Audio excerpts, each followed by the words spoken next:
দর্শক শুনছিলেন mercantile bank সংবাদ শিরোনাম। গাজীপুরের ট্রেন দুর্ঘটনার ৩০ ঘন্টা পর স্বাভাবিক হয়েছে রেল চলাচল। এর ফলে সব ট্রেনের ৩ থেকে ৪ ঘন্টা শিডিউল বিপর্যয় হচ্ছে। তবে রোববার থেকে পরিস্থিতি পুরোপুরি স্বাভাবিক হবে বলে জানিয়েছেন কমলাপুরের স্টেশন মাস্টার।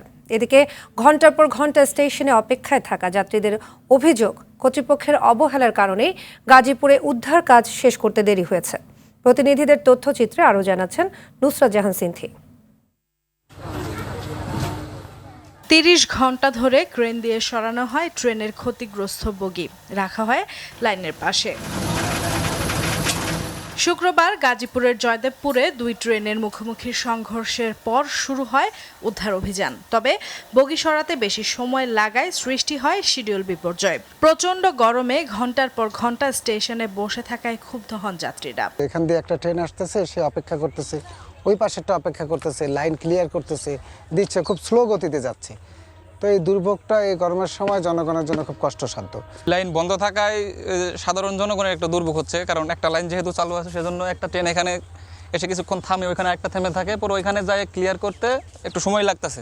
বিকল্প পথে ট্রেন চলাচল করলেও দুর্ঘটনার কারণে প্রায় সব ট্রেনে ৩ থেকে ৪ ঘন্টা শিডিউল বিপর্যয় হয়। দুর্ঘটনা তদন্তে গঠন করা হয়েছে ৩ সদস্যের তদন্ত কমিটি। জেলা প্রশাসক স্যার কর্তৃক যে তদন্ত কমিটি গঠন করা হয়েছে সেটার আমরা আজকে থেকেই কাজ শুরু করেছি। আপনারা জানেন এটাতে 2 কার্যদিবস সময় দেওয়া হয়েছে, সেই হিসেবে আগামীকাল একটা কার্যদিবস, তারপরে আর একদিন আছে। আমরা এর ভিতরে ইনশাআল্লাহ তদন্ত কমিটি তদন্ত রিপোর্ট দাখিল করব। শুক্রবার সকাল 11টার দিকে গাজীপুরের জয়দেবপুরের আউটার সিগন্যালে লাইনম্যানের ভুলে তেলবাহী ট্রেনের সঙ্গে যাত্রীবাহী কমিউটার রেলের মুখোমুখি সংঘর্ষ হয়। এতে দুমড়ে মুচড়ে যায় 11টি বগি। আহত হন চালক সহ 4 জন। নুসরাত জাহান সিনথি, RTV। রেলের বাড়তি ভাড়া কার্যকর হলো আজ থেকে। গন্তব্যভেদে 20 থেকে 150 টাকা বেড়েছে শোভন চেয়ারের ভাড়া। এসি চেয়ারে 300 এবং কেবিনের ভাড়া বেড়েছে 400 টাকা পর্যন্ত।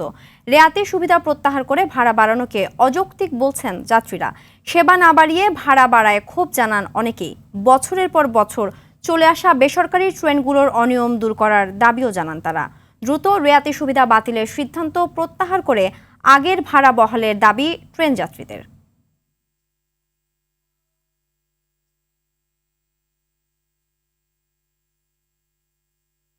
রেল ব্যবস্থাপনায় আমরা একদম নিম্নমানের পর্যায়ে পড়ে আছি। এর উপরে যদি ভাড়া বাড়ে তাহলে আমাদের যাত্রীর উপরে মরার পর খাড়ার ঘা ওঠায়। ভিতরে অনেক ময়লা থাকে আর কি, কিন্তু আমরা পরিষ্কার পরিচ্ছন্নতা পাইতেছি না এত ভাড়া দিয়ে যাওয়ার পরেও। কারণ আমার ট্রেন ছিল 11 সুন্দর প্রভাতী 7:15, এখন মতো ট্রেন আসার কোনো নামই নাই এবং এখানে কোনো লোক নাই যে বলবে যে কয়টার সময় ট্রেন আসবে। যদি এরকম অনিশ্চিত হয় তাহলে ভাড়া বাড়ানো তো এটা অযৌক্তিক। একটা সিটের টিকিট পাইতে হইলে 3টা টিকিট কাটতে হবে। তারা এইভাবে আজকে বছরের বছর এইভাবে দুর্নীতি করে যাচ্ছে। এই 2টা টিকিট আমাকে ফেলে দিতে হবে, কোনো কাজে লাগবে না। ওরা এইভাবে প্রতি মানুষ থেকে প্রতি যাত্রীর থেকে এইভাবে টাকা নিচ্ছে। প্রত্যেকটা টিকিটে টাকার হার বাড়ায় দিয়া আমগোর টিকিট নিতে হয়, তারপরেও সিট পাওয়ার সম্ভাবনা থাকে না। তীব্র তাপপ্রবাহের মধ্যে স্বস্তির খবর দিল আবহাওয়া অফিস। আজ রাত 12টার পর রাজধানী সহ দেশের উত্তর, পূর্ব ও মধ্যাঞ্চলে বৃষ্টি হতে পারে। এছাড়া রোববার থেকে সারা দেশে বৃষ্টির সম্ভাবনা রয়েছে। সংস্থাটি বলছে মে মাসে বজ্রপাত ও ঝড়ের সম্ভাবনা রয়েছে। এদিকে টানা 33 দিনের তাপপ্রবাহে অসুস্থ হয়ে হাসপাতালে বাড়ছে শিশুদের চাপ। শাকিলা করিমের রিপোর্টে দেখুন বিস্তারিত। বৈশাখের তাপপ্রবাহে পড়ছে সারা দেশ, জনজীবনে হাঁসফাঁস অবস্থা। সবচেয়ে বেশি বিপাকে পড়েছেন খেটে খাওয়া মানুষ ও শিশুরা, ছটফট করছে পশু পাখিও। তীব্র তাপপ্রবাহের মাঝে 2 দিন আগে দেশের বিভিন্ন স্থানে বৃষ্টি হলেও এখনও গরমে কষ্ট পাচ্ছে মানুষ। খরতাপে নাজেহাল অবস্থা শিশুদের। ঢাকা শিশু হাসপাতালের জরুরি বিভাগ থেকে শুরু করে বিভিন্ন ওয়ার্ডে ঠান্ডা, জ্বর, নিউমোনিয়ায় আক্রান্ত রোগীর চাপ বেড়েছে। সমস্যা হচ্ছে গরমের জন্য জ্বর, ঠান্ডা, কাশি, আর হচ্ছে বাথরুমের সমস্যা। এখন অনেক খারাপই অবস্থা, অনেক জ্বর কতদিন ধরে 104 সব সময়ই থাকতেছে। আর হচ্ছে গরমের কারণে গায়ে ঠোসা পড়ে আছে অনেক। আমার বাচ্চার বয়স 2.5 মাস, ওর প্রচন্ড জ্বর, ঠান্ডা, কাশি, পেট খারাপ, এই কারণে হসপিটালে আসা। এমন পরিস্থিতিতে আবহাওয়া অফিস জানিয়েছে শনিবার মধ্যরাত থেকে রাজধানী সহ দেশের উত্তর, পূর্ব ও মধ্যাঞ্চলে বৃষ্টি হবে। 5 মে থেকে সারা দেশে বৃষ্টির সম্ভাবনা রয়েছে। গত 76 বছরে এই ধরনের লং ব্যক্তিকাল বিশিষ্ট তাপপ্রবাহ ইতিপূর্বে ঘটেনি। 5 তারিখ থেকে এই বজ্র বৃষ্টি অথবা বৃষ্টিপাতের তীব্রতা বৃদ্ধি পেতে থাকবে। 6 তারিখ থেকে আরও বৃদ্ধি পেতে থাকবে। 5 তারিখ থেকে 11 তারিখ পর্যন্ত প্রায় প্রতিদিনই দেশের কোথাও না কোথাও বৃষ্টি অথবা বজ্রসহ বৃষ্টি হবে। এছাড়া মে মাসে বজ্রপাত ও ঝড়ের সম্ভাবনা থাকায় নিজেদের সুরক্ষায় সতর্ক থাকার পরামর্শ দিয়েছেন আবহাওয়া অফিসের কর্তারা। বজ্র ঝড় যখন স্টার্ট হবে তার একটু আগে থেকে কোনো ক্রমেই আধা ঘন্টা থেকে 1.5 ঘন্টা অতি আবেগী হয়ে বৃষ্টিতে ভেজা যাবে না, খোলা মাঠে থাকা যাবে না, বড় গাছের নিচে থাকা যাবে না।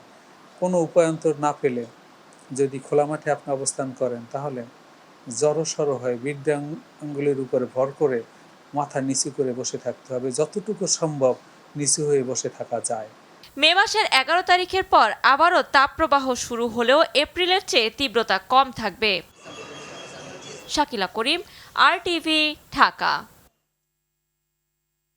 এদিকে তাপপ্রবাহ কয়েক দফা বন্ধ থাকার পর আজ থেকে দেশের 39টি জেলায় শুরু হয়েছে মাধ্যমিক পর্যায়ে সব শিক্ষা প্রতিষ্ঠানের শ্রেণীকক্ষে পাঠদান কার্যক্রম। তবে গরমের কারণে এখনো বন্ধ আছে বাকি 25 জেলার শিক্ষা প্রতিষ্ঠান।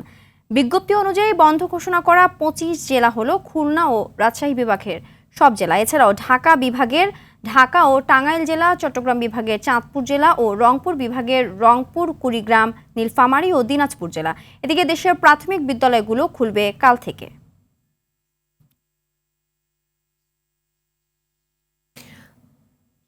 জাতীয় পরিচয়পত্র, টিন সার্টিফিকেট ও ফ্ল্যাটের কাগজ জাল করে বিভিন্ন আর্থিক প্রতিষ্ঠান থেকে মর্টগেজের নামে কোটি কোটি টাকা হাতিয়ে নিয়েছে একটি চক্র।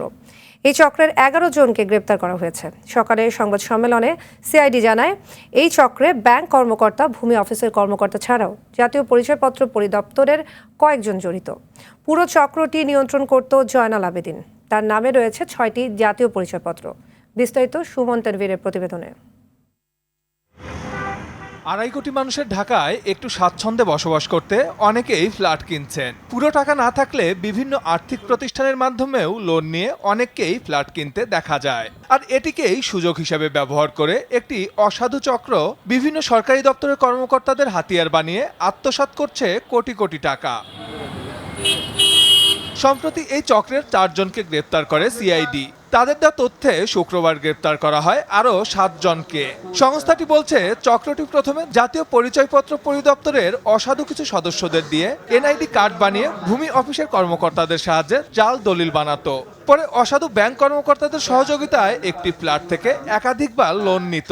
তারা প্রত্যেকটি ব্যাংক থেকে কোটি কোটি টাকা লোন নেয়, জমি বা ফ্ল্যাট মর্গেজ রেখে লোন নিচ্ছে। ব্যাংকের একটি চক্র এবং এনআইডি দ্বারা করে দেয় এদের চক্র, প্লাস ভূমি অফিসের যারা রেজিস্ট্রি বা এই যে ডুপ্লিকেট দলিল যারা করে দেয়, এদের সম্মিলিত একটি চক্র এই ভূমি জালিয়াতি, ফ্ল্যাট জালিয়াতির সাথে জড়িত। কিভাবে তারা এক নামে একাধিক জাতীয় পরিচয়পত্র বানিয়েছে সেটিও খতিয়ে দেখছে সিআইডি। নিশ্চয়ই এদের ইন্টারগেশন করলে এরা বলবে যে ইয়েস, আমি অমুকের সহায়তায় এনআইডি কার্ড করেছি, অমুকের সহায়তায় ব্যাংক থেকে লোন নিয়েছি, অমুকের সহায়তায় আমরা ভূমি অফিস থেকে এই দলিলগুলি তৈরি করতে পেরেছি। আজকে টোটাল অ্যারেস্টের সংখ্যা হলো 7 জন। রাজধানীতে এমন আর কোনো চক্র আছে কিনা সেটিও তদন্ত করা হচ্ছে। সুমন তানভীর, RTV, ঢাকা। দ্রব্যমূল্য বৃদ্ধির বিবেচনায় ট্যানারি শ্রমিকদের ন্যূনতম মজুরি 22,776 টাকা প্রস্তাব দিয়েছে বেসরকারি গবেষণা সংস্থা সিপিডি। তবে শ্রমিক ইউনিয়নের দাবি মজুরি দিতে হবে কমপক্ষে 25,000 টাকা। তবে মালিকরা বলছেন বর্তমান বাস্তবতায় এমন মজুরি দেওয়া সম্ভব নয়। সকালে রাজধানীর ধানমন্ডিতে সিপিডি আয়োজিত আলোচনায় এসব কথা জানান আলোচকরা। এ সময় মজুরি বোর্ডের চেয়ারম্যান জানান, সব দিক বিবেচনায় নিয়ে ন্যায্য মজুরি নির্ধারণ করা হবে। সেলিম মালিকের রিপোর্ট। পরিচ্ছন্ন পরিবেশের পাশাপাশি শিল্পের উন্নয়ন ও রপ্তানি বৃদ্ধির প্রতিশ্রুতি নিয়ে সরকারি নির্দেশনায় 2017 সালে রাজধানীর হাজারীবাগ থেকে সাভারের হেমায়েতপুরে স্থানান্তরিত হয় ট্যানারি শিল্প। তবে যে আশা নিয়ে শিল্প স্থানান্তর এখনো তার বেশিরভাগে পূরণ হয়নি। গেল বছর চামড়া রপ্তানি কমেছে 20%। এমন বাস্তবতায় শিল্পে ৩৫% শ্রমিক চাকরি হারিয়েছেন। অনেকেই বঞ্চিত হচ্ছেন ন্যায্য মজুরি থেকে। সিপিডির গবেষণা বলছে বর্তমানে ট্যানারি শ্রমিকরা ন্যূনতম মজুরি ১৩,৫০০ টাকা পাওয়ার কথা থাকলেও ৬০% কারখানা দিচ্ছে তার চেয়েও কম। ৬০% ফ্যাক্টরি ২৪ সালে এসেও এই টাকাটা দিচ্ছেন না, ১৩,৫০০ টাকা নিচে দিচ্ছেন। সংস্থাটি বলছে বর্তমান খাদ্য মূল্যস্ফীতির কারণে একজন ট্যানারি শ্রমিকের ন্যূনতম মজুরি হওয়া উচিত ২২,৭৭৬ টাকা। বর্তমান বাজার বিবেচনায় আদর্শ ফুড কস্টকে বিবেচনায় নিয়ে যে ওয়েজটা তার পাওয়া উচিত সেটা হচ্ছে ২২,৭৭৬ টাকা আমাদের হিসাবে। তবে শ্রমিক ইউনিয়নের দাবি ন্যূনতম মজুরি দিতে হবে ২৫,০০০ টাকা, আর মালিকরা বলছেন সম্ভব নয়। কিছু শিল্প এবং আমাদের শ্রমিকদের দীর্ঘদিন থেকে যে অবস্থা আমরা আছি সেটারও বিবেচনা করে আমরা ন্যূনতম মজুরি আমরা ২৫,০০০ টাকা আমরা দাবি করেছি। বাস্তব প্রেক্ষাপটে আসলে আমাদের শিল্প এবং মালিক শ্রমিকের স্বার্থে আসলে যে প্রস্তাবনা দিয়েছেন আমি মনে করি সেটা কোনোভাবেই বাস্তবায়ন সম্মত নয়। বর্তমান বাজার প্রেক্ষাপট এবং শিল্পের সক্ষমতার বিবেচনা নিয়ে ন্যূনতম মজুরি ঠিক করা হবে বলে জানান মজুরি বোর্ডের চেয়ারম্যান। যাতে দুই পক্ষই বাঁচে সেই জাতীয় একটা বেতন কাঠামো আমরা দেওয়ার জন্য আন্তরিকভাবে চেষ্টা করি। সেলিম মালিক, RTV, ঢাকা।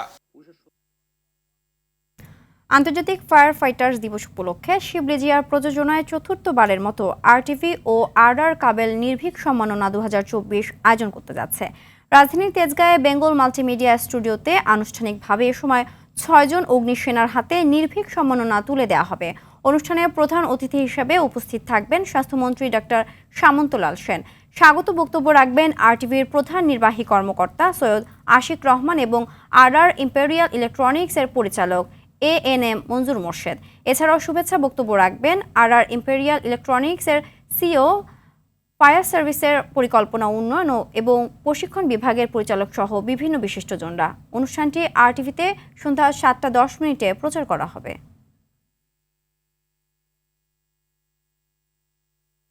তীব্র দাবদাহে প্রাণী সম্পদের ক্ষতি প্রতিরোধে বাংলাদেশ সিমেন্ট শিট ম্যানুফ্যাকচারার্স অ্যাসোসিয়েশনের আয়োজনে আলোচনা সভা হয়েছে।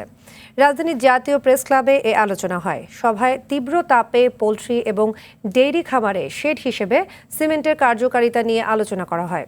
বক্তারা জানান, সিমেন্ট শিটের 6 স্তরের কারণে গরমে শেডের ভেতরে 12 ডিগ্রি সেলসিয়াস পর্যন্ত তাপমাত্রা নিয়ন্ত্রণ করে, ফলে পশু পাখির গরমজনিত হিট স্ট্রোকে নিয়ন্ত্রণ থাকে এবং মৃত্যু ঝুঁকি হ্রাস পায়।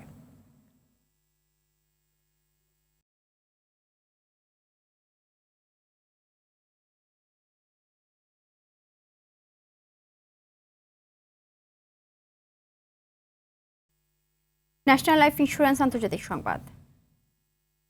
ফিলিস্তিনের গাজায় ইসরায়েলের গণহত্যা বন্ধের দাবিতে যুক্তরাষ্ট্রে শুরু হওয়া বিক্ষোভ ছড়িয়ে পড়েছে বিশ্বের বিভিন্ন প্রান্তে। যুক্তরাষ্ট্রের পাশাপাশি অস্ট্রেলিয়া, ফ্রান্স, কানাডা, যুক্তরাজ্য সহ আরও অনেক দেশের বিশ্ববিদ্যালয়েও প্রতিবাদ মুখর শিক্ষার্থীরা।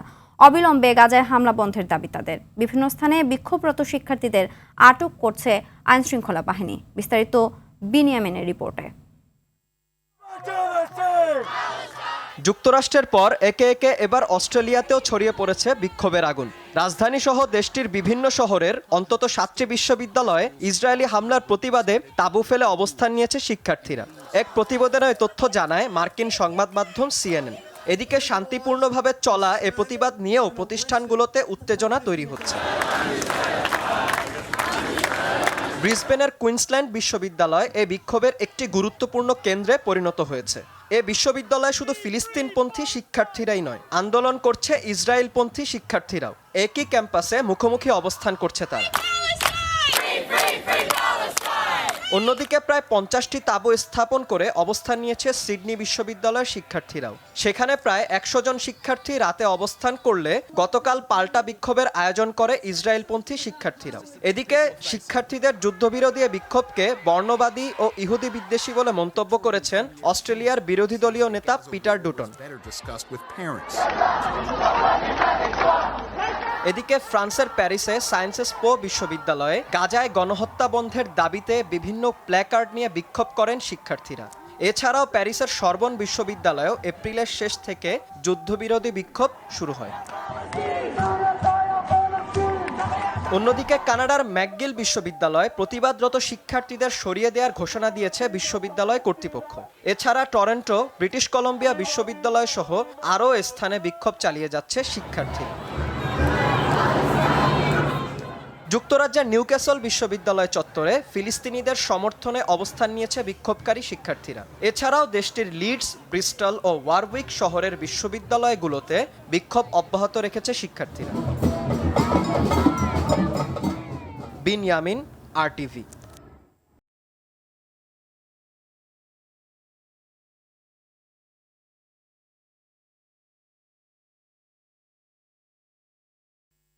এবার খেলার খবর। ক্রিকেট দুর্দান্তভাবে সিরিজ শুরুর পরও মাটিতে পা রাখছে বাংলাদেশ। জিম্বাবুয়েকে হোয়াইট ওয়াশের লক্ষ্য নিয়ে সিরিজ খেলতে নামলেও ম্যাচ বাই ম্যাচ এগোনোর পরিকল্পনার কথা জানিয়েছেন বাংলাদেশ দলের ব্যাটিং কোচ ডেভিড হ্যাম্প। দ্বিতীয় ম্যাচেও জয়ের ধারাবাহিকতা রাখার লক্ষ্য টাইগারদের। সাগরিকায় সিরিজের দ্বিতীয় T20 শুরু রোববার সন্ধ্যা 6টায়। চট্টগ্রাম থেকে রাউল কায়েস মিঠুর ক্যামেরায় মাহফুজুল ইসলামের রিপোর্ট।